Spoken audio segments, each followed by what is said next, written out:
Hello and welcome to This Day with God, your daily devotion from Truth Sets Free. How to make an impact.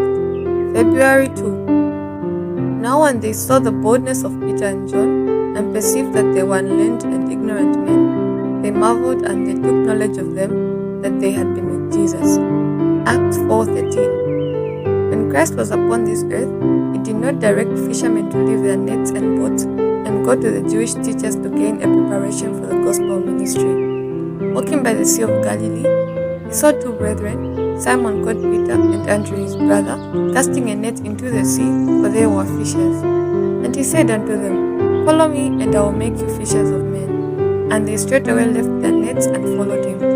And going on from thence, he saw other two brethren, James the son of Zebedee, and John his brother, in a ship with Zebedee their father, mending their nets, and he called them.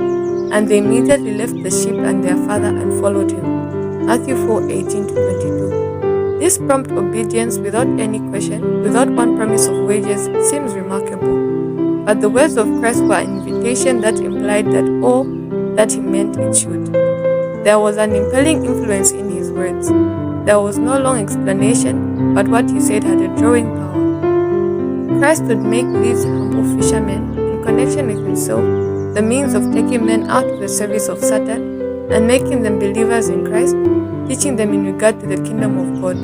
In this work, they would become his ministers, fishers of men. Christ chose the foolish things of the world, those whom the world pronounced unlearned and ignorant, to confound the wise men of the world. The disciples were unlearned in the traditions of the rabbis, but with Christ as their example and teacher, they were gaining an education of the highest order, for they had before them a divine example.